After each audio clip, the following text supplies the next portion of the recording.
आज 7 नवंबर 2025 को जब हम भारत की विकास यात्रा को पलटकर देखते हैं तो यह किसी रहस्यमयी कहानी से कम नहीं लगती। यह एक सीक्रेट सगा है जिसके पन्ने सबके सामने हैं, लेकिन हर कोई इसे अपने अपने नजरिए से पढ़ता है।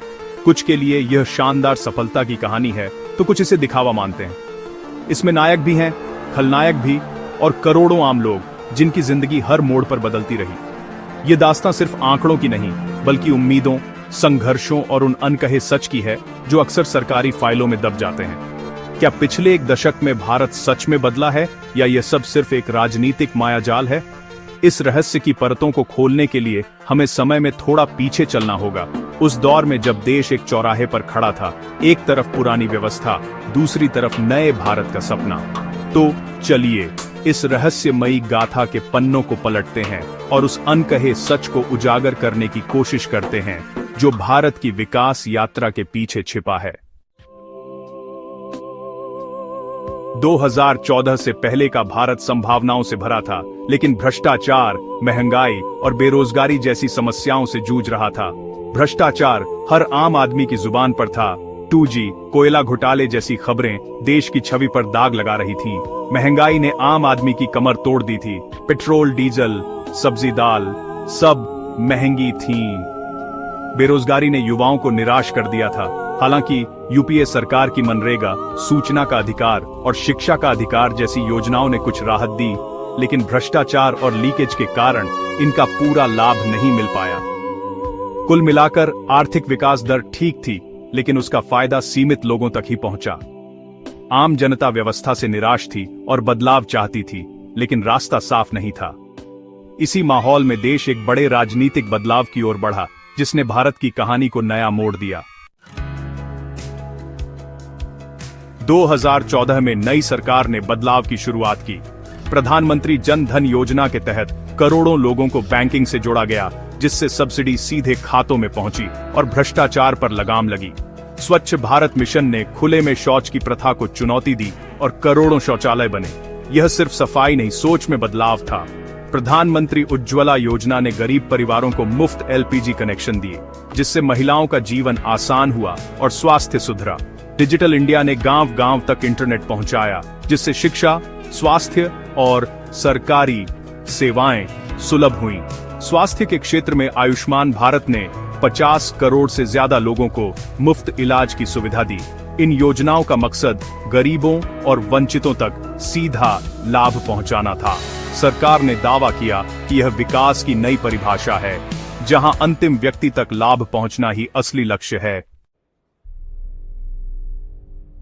नई योजनाओं के बीच सरकार ने दो बड़े फैसले लिए, नोटबंदी और GST, जिन्होंने देश की अर्थव्यवस्था को झकझोर दिया। 8 नवंबर 2016 को नोटबंदी का ऐलान हुआ। 500 और 1000 के नोट बंद कर दिए गए। मकसद था काला धन, नकली नोट और आतंकवाद की फंडिंग रोकना। इससे डिजिटल लेन देन बढ़ा, लेकिन आम आदमी को नकदी की भारी किल्लत झेलनी पड़ी। छोटे कारोबार और मजदूर सबसे ज्यादा प्रभावित हुए। नोटबंदी के बाद जुलाई 2017 में GST लागू हुआ, एक देश एक टैक्स की व्यवस्था।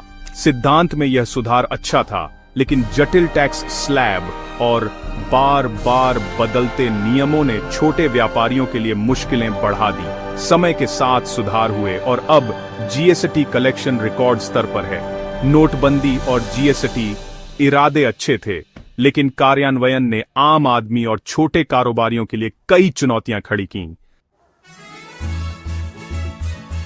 पिछले दशक में इंफ्रास्ट्रक्चर के विकास ने भारत की तस्वीर बदल दी। भारतमाला परियोजना और नए एक्सप्रेसवे ने देश को जोड़ा। रेलवे में वंदे भारत जैसी ट्रेनें आईं।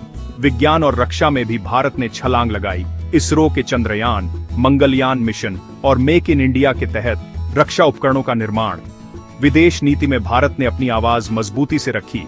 पड़ोसी पहले नीति, वैश्विक मंचों पर सक्रियता और आतंकवाद के खिलाफ कड़े कदम। भारत की वैश्विक छवि बदली है। दुनिया भारत को उभरती महाशक्ति मान रही है। G-Push जैसे सम्मेलनों की मेजबानी, योग, आयुर्वेद की वैश्विक पहचान और सांस्कृतिक विरासत पर गर्व। यह बदलाव नीतियों तक सीमित नहीं, बल्कि भारत की सोच और आत्मविश्वास में भी झलकता है। भारत अब नियम मानने वाला नहीं, बल्कि नियम बनाने की ओर बढ़ रहा है। विकास की नई कहानी के साथ गंभीर चुनौतियां भी हैं। सबसे बड़ी चुनौती है बेरोजगारी। लाखों युवा आज भी नौकरी की तलाश में हैं। कोविड-19 ने समस्या को और बढ़ा दिया। स्किल इंडिया और स्टार्टअप इंडिया जैसी योजनाएं हैं, लेकिन संगठित क्षेत्र में नौकरियां कम हैं। छोटे और मध्यम कारोबार नोटबंदी और जीएसटी से प्रभावित हुए।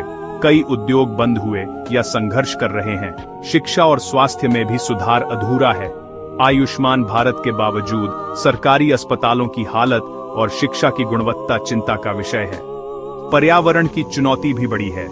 शहर प्रदूषित, नदियां मैली, जलवायु परिवर्तन का असर खेती पर। भारत ने सौर ऊर्जा और नवीकरणीय ऊर्जा में प्रगति की है, लेकिन विकास और पर्यावरण के बीच संतुलन जरूरी है। असली विकास वही है जो इन चुनौतियों को स्वीकार कर समाधान खोजे। पिछले दशक में राष्ट्रवाद और राष्ट्रीय गौरव की भावना मजबूत हुई है। लोग अपनी संस्कृति, भाषा और परंपराओं पर गर्व करने लगे हैं। अयोध्या में राम मंदिर, काशी विश्वनाथ कॉरिडोर जैसे सांस्कृतिक स्थलों का विकास इसी भावना का प्रतीक है। आत्मनिर्भर भारत का विचार इसी राष्ट्रवाद से निकला। कोविड के बाद देश को हर क्षेत्र में आत्मनिर्भर बनाने का अभियान, मेक इन इंडिया को नई ऊर्जा मिली। अब मोबाइल से लेकर लड़ाकू विमान तक देश में बनने लगे हैं। युवाओं में नया आत्मविश्वास है। स्टार्टअप इंडिया ने उन्हें जॉब सीकर से जॉब क्रिएटर बना दिया है। भारत दुनिया का तीसरा सबसे बड़ा स्टार्टअप इकोसिस्टम बन गया है। यह आत्मविश्वास भारत की वैश्विक पहचान में भी दिखता है। अब भारत अपनी शर्तों पर बात करता है और संप्रभुता से कोई समझौता नहीं करता। भारत की सीक्रेट सागा अब एक ऐसे मोड़ पर है जहां उम्मीदें और चुनौतियां दोनों हैं। पिछले दशक के बदलावों ने करोड़ों लोगों की जिंदगी बदली है। बैंक खाते, छत, शौचालय, गैस कनेक्शन, बेहतर इंफ्रास्ट्रक्चर। लेकिन बेरोजगारी, महंगाई, आर्थिक असमानता, शिक्षा और स्वास्थ्य की चुनौतियां अब भी हैं। आगे का रास्ता आत्मनिर्भरता, इनोवेशन और समावेशी विकास से होकर जाता है, जहां हर वर्ग को आगे बढ़ने का मौका मिले। शिक्षा प्रणाली को भविष्य के लिए तैयार करना और विकास की दौड़ में किसी को पीछे न छोड़ना जरूरी है। भारत की असली ताकत उसकी विविधता में है। इसी विविधता को साथ लेकर चलना देश की तरक्की है। अंत में सवाल यही है, क्या यह बदलाव स्थायी है या सिर्फ एक राजनीतिक चक्र? क्या यह असली विकास है या एक साजिश? इसका जवाब भारत की जनता के अनुभवों में छिपा है। आप क्या सोचते हैं?